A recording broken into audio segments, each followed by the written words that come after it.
Programang ito ay rated SPG. Striktong patnubay at gabay ng magulang ang kailangan. Maaaring may masiselang tema, lengguwahe, karahasan, sexual, horror o droga na hindi angkop sa mga... Kung kasabot sana ako, dinasa ka na yung 70 million?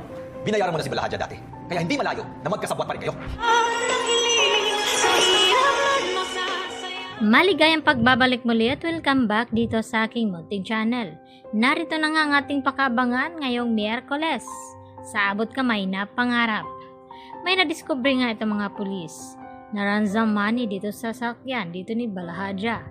At natagpuan nga daw nila itong ransom money na nagkakahalaga ng 70 million pesos. At nagulat naman itong si Giselle na bakit 70 million pesos na lamang ang natira. Nasaan daw itong 30 million pesos na nagkakahalaga nga ito lahat-lahat ng 100 million pesos. At dito naman na sumagot itong pulis na baka nandun sa kasama ni Balahadja na nakatakas itong 30 million pesos. At dito naman na sumingit itong si Moira na kung kasabot daw siya dito ni Balahadja ay dapat nasa kanya itong 70 million pesos. At hindi naman nagpapatalo itong si RJ at sinagot itong sinabi ni Moira na nagawa ngang binayaran noon ni Moira itong si Balahadja. Kaya hindi imposible ngayon na baka binayaran din ni Moira itong si Balahadja ngayon. At hindi na nga nagtagal ay tila lumala pa itong pagtatalo dito nila Moira at Giselle at RJ. Hanggang sa umalis na lamang itong si Zoe dahil patuloy pa rin silang nagtatalo.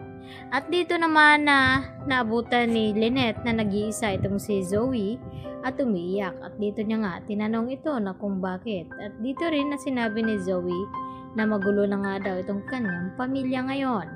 At tila nahihirapan na ngang intindihin ni Zoe. Subalit ay hindi naman iyon ang totoo dahil alam ni Zoe na nakonsensya siya sa nangyari dito kay Don Pepe. Dahil siya ang dahilan na kung bakit nasa kritikal na kalagayan ngayon itong si Lolo Pepe dahil sa ginawa nitong pagtulak sa bangin.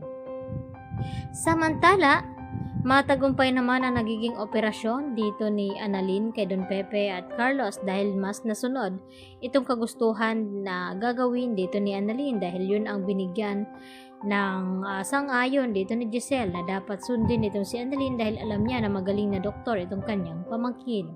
At dito nga na nakalabas itong sina Carlos at Annalyn at Doc Lyndon sa emergency room at ibinalita nagtagumpay nga itong operasyon. Subalit hindi pa nagkamalay itong si Don Pepe at may posibilidad na kapag nagkamalay ito ay baka wala na itong matatandaan. At dito naman na sinabi dito ni Annalyn na pangsamantala lamang iyo dahil babalik itong mga alaala ni Don Pepe at para na rin daw malaman nila kung sino ba daw talaga ang nagpakidnap kay Don Pepe at tumulak sa kanya sa bangin. At tila dito naman na kinakabahan itong si Moira at Zoe. At nagtanong itong si Moira na kung bakit nakatingin itong si Giselle dito kay Moira. At dito rin na sinabi ni Giselle sa kanila na kapag nalaman daw nila kung sino itong kumidnap kay Don Pepe at tumulak sa bangin ay sisiguraduhin daw nila itong pananagutin sa batas. At dito nga na hindi makaimik itong si Zoe. Samantala, dinalaw nga dito ni Annalyn ang kanyang Lolo Pepe at masinsinan na kinakausap na dapat daw ay lumaban dahil para malaman nila kung sino ba talaga may pakana ng lahat at kung aksidente nga bang nahulog itong si Don Pepe o tinulak siya doon. At pinisil-pisil naman ni Don Pepe itong mga kamay ni Annalyn kaya nagulat ito.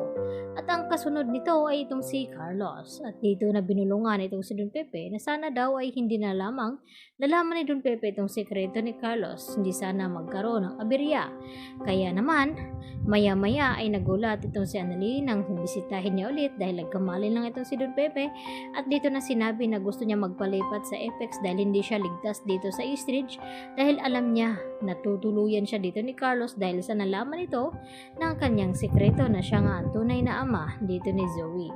At gusto mangyari ni Don Pepe na ilihim muna kina Moira at Zoe na may amnesia.